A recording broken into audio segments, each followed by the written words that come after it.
फेरि तपाईहरुको लागि एउटा भिडियो लिएर आइसकेको छु। यो भिडियो तपाईहरु अन्तिमसम्म हेरेर मलाई साथ दिनु होला। धन्यवाद। आज म तपाईहरुलाई माइक्रोसफ्ट अफिस एक्सेल मा रिभ्यू भित्र भएको न्यू कमेन्ट र डिलिट र प्रिभियस र नेक्स्ट र शो हाइड कमेन्ट र शो अल कमेन्ट को बारेमा सिकाउन गइरहेको छु।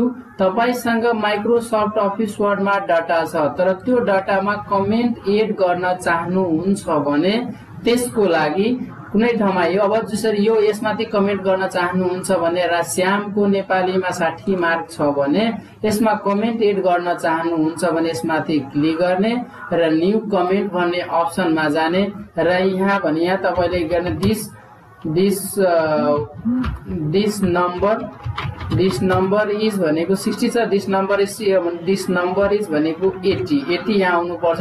80 हाले कमेन्ट एड गरिसके पछाडी यहाँ तपाईको रेड देखाउँछन्, यहाँ हेर्न सक्नुहुन्छ रेड र यसमाथि क्लिक गरे भने यहाँ शो हुन्छन् है। यसरी तपाईले फेरि अर्कोमा कमेन्ट एड गर्न चाहनुहुन्छ भने यसमाथि फेरि क्लिक गर्ने र न्यू कमेन्ट भन्ने अप्सनमा जाने र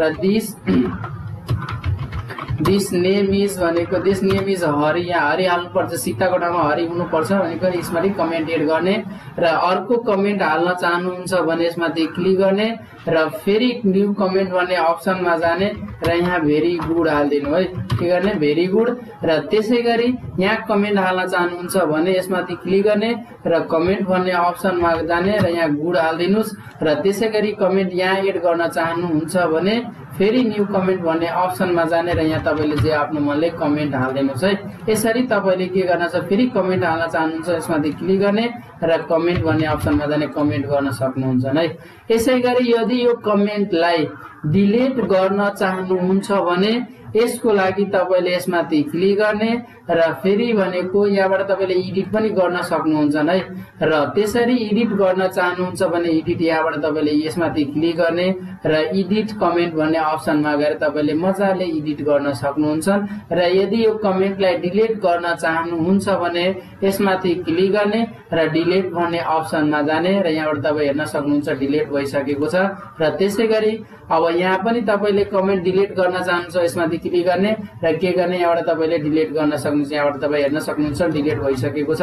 र त्यसैगरी यो गरिसके पछाडी यो भनेको प्रिभियस, नेक्स्ट भनेको पछाडी र प्रिभियस भनेको अगाडि।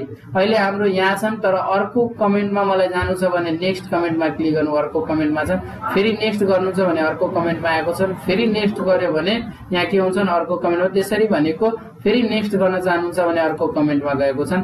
यदि फेरि प्रिभियस भनेको के हुन्छ पछाडी गर्नु र यसमाथि प्रिभियस भन्ने अप्सनमा क्लिक गरे भने पछाडी भइरहेछन्, हेर्न सक्नुहुन्छ अर्कोमा आएको छन्, फेरि यहाँ तपाईले अर्कोमा आएको छन्। यसरी तपाईले के गर्न सक्नुहुन्छ नेक्स्ट प्रिभियस र नेक्स्ट गर्न सक्नुहुन्छ। यसैगरी यदि तपाईले पुरै कमेन्टलाई भनेको यो कमेन्ट अहिले शो छ हैन, यो कमेन्टलाई शो गराउन चाहनुहुन्छ भने शो कमेन्टमा क्लिक गर्यो भने यहाँबाट तपाईले यो कमेन्टलाई यहाँ उठाएर तपाईले के गर्न सक्नुहुन्छ यसरी उठाएर तपाई कमेन्ट यहाँ हाल्न सक्नुहुन्छ है। यो कमेन्टलाई शो, यदि यो कमेन्टलाई हाइड गराउन चाहनुहुन्छ भने यसमाथि क्लिक गर्ने र हाइड भन्ने अप्सनमा क्लिक गर्ने हाइड हुन्छन्। यदि शो गराउन चाहनुहुन्छ भने फेरि शो हाइड कमेन्टमा क्लिक गर्यो भने शो हुन्छन् है।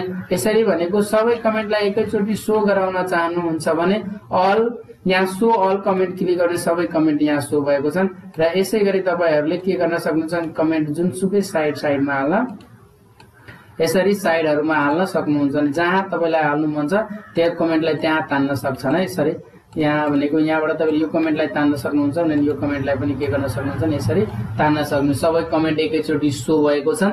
यदि यो कमेन्टलाई फेरि हाइड गर्न चाहनुहुन्छ भने फेरि यसमाथि शो हाइडमा क्लिक गर्न सक्नुहुन्छ। यसरी अल हाइडमा क्लिक गरे भने अल हाइड हुन्छ र एकैचोटी भनेको सबैलाई शो गराउन चाहनुहुन्छ सबै शो हुन्छन्। यदि सबैलाई एकैचोटी हाइड गराउन चाहनुहुन्छ भने यसको लागि फेरि शो अल कमेन्टमा क्लिक गरेर हाइड हुन्छन्। यसरी तपाईहरुले के गर्न सक्नुहुन्छ माइक्रोसफ्ट अफिस एक्सेलमा यहाँ कमेन्ट, न्यू कमेन्ट र भनेको डिलिट र प्रिभियस र नेक्स्ट र शो हाइड कमेन्ट र शो अल कमेन्टको बारेमा तपाईहरुले म आशा गर्दछु तपाईहरुलाई यो भिडियो हेरेर तपाईहरुले बुझ्न सक्नुहुन्छ। यति भन्दै म तपाईहरुलाई धन्यवाद गर्न चाहे साथीहरु, धन्यवाद।